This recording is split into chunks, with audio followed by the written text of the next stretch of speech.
Hi there, dear friends. This is Grace, and welcome to process video number 78. And I am sharing with you the layout that I created with my one little word this year. So before I go on with my one little word, I want to share with you first a little bit of the items that I'm pulling over here.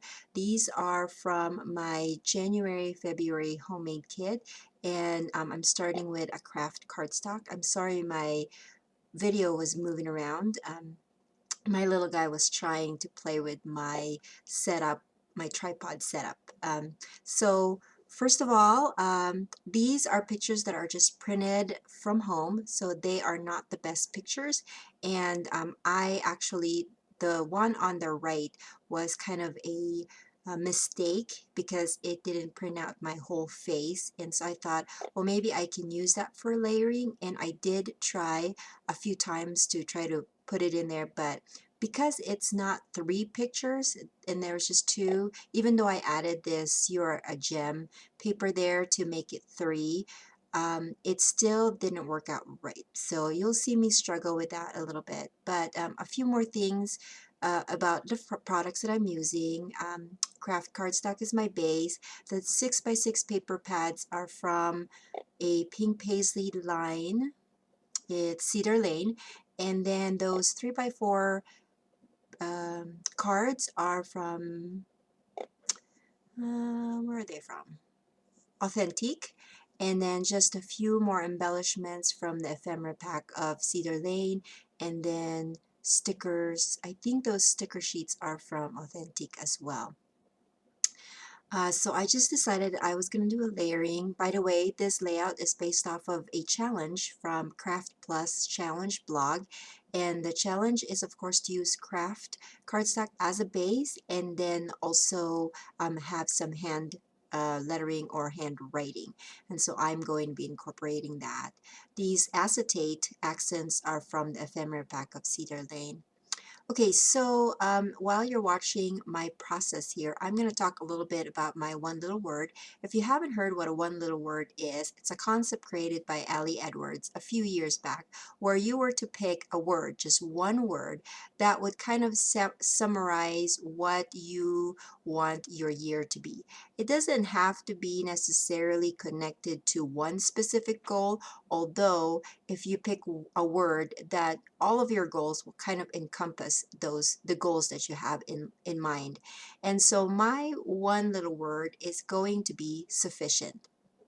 And it's kind of interesting because this one word came from when I was reading one of my, if you can believe it, one of my economics reading for my economics class. And I'm going to read to you the quote that resonated to me. And I'm sorry if I'm going to be reading this and while you're watching my video, but it says, whether true or not, the thought of not enough occurs to us automatically before we even think to question or examine it. What begins a simple expression of the hurried life or even a challenged life grows into the great justification for an unfulfilled life. It becomes the reason we can't have what we want or be who we want to be, why we can't accomplish the goals we set for ourselves, why our dreams can't come true, and the reasons we give up on ourselves or write off others.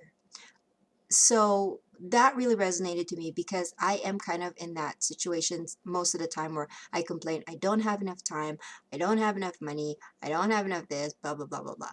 And so I feel like if I change my perspective into thinking that my life is enough, what I have is enough, my talent is enough, and so I will be, basically I will be enough, I am enough. And so that really resonated to me. And so instead of using the word enough, because I think that's kind of, I don't know, if I say, yeah, my one little word for 2016 is enough, I don't think that's a very positive thought. And so I went with sufficient. So you know how in the scriptures, sufficient is my grace is sufficient. Um, and so I wanted to use that as kind of my jumping board for what I would like to get accomplished this year and what my perspective of myself and my life would be this year. So if you have not thought about a one little word, I hope that my one little word will inspire you to find something that would resonate to you and would help you to be the best person you can be in 2016. All right, so going back to the layout, I've decided that I would outline my background paper as well as those papers in the two 6x6 papers that I chose. I would outline those with a pen, and then I'm just hand cutting some flowers from paper. And then I'm going to put that in 3 different spots in my layout as a visual triangle. And I'm actually, I didn't have enough room on the bottom, and so I had to cut out some of the flowers. But you will see how I kind of use that. And as you've also noticed, I've scrapped the idea of adding that one extra photo. I am just going to go with one. And this is... this was actually a photo taken on Thanksgiving. So it's a while back, but I am kind of embarrassed to say, but this is the only picture I have of myself, the most recent picture I have of myself. So one thing that I have to take note is to take more pictures of myself. Not much into a selfie, but I guess I have to work that into my year so I can get more pictures of myself. And I just changed it to black and white because I was printing it on my home printer and I don't have a fancy photo printer, and I just have my regular computer printer, and so I just decided to do it black and white so that it's not too, you won't notice it that it's too bad. So that 3x4 paper that I cut out in half, I really like the arrows on there, but when I punched out the scallops, it doesn't really show very well. So I just turn it around and it has a more cream colored white color base on the back side, so I decided to do that. And then I took the other part of that 3x4 and did the same thing on the other side, so it will kind of encompass my elements in the center from the left and the right. Okay, so I just grabbed a pencil because I wanted my title to kind of go on kind of a wavy look because I felt like there was so much hard angles with the paper being squares, and then the rectangles with the photos and the accents there, that I needed some kind of roundness in my page. So I did a just hand wave or hand drawn wave with lightly with a pencil, and then I'm going to put my titles on there with some thickers from American Crafts, and then I'm going to go down with a black pen just to kind of emphasize that that is my title right there. And I decided to handwrite my journaling on the bottom of those waves, and I am just basically saying what I told you earlier, that I feel like my life would be much better and I would be more positive in my outlook if I just think that my life is sufficient enough. Here I've noticed that my flowers would cover my journaling, and so I cut that up and then fixed that towards the left side of my page. So you might probably be wondering why I'm using an 8.5 by 11. I started this a long time ago, that I decided that all of my pages, like my personal scrapbook pages, would be 8.5 by 11, just to kind of differentiate it from my family albums. And also I feel like because it's more just mostly solo pictures, that a smaller canvas would be better, and so that's why this is an 8.5. But otherwise all of my scrapbooks are 12 by 12 or 12 by 24.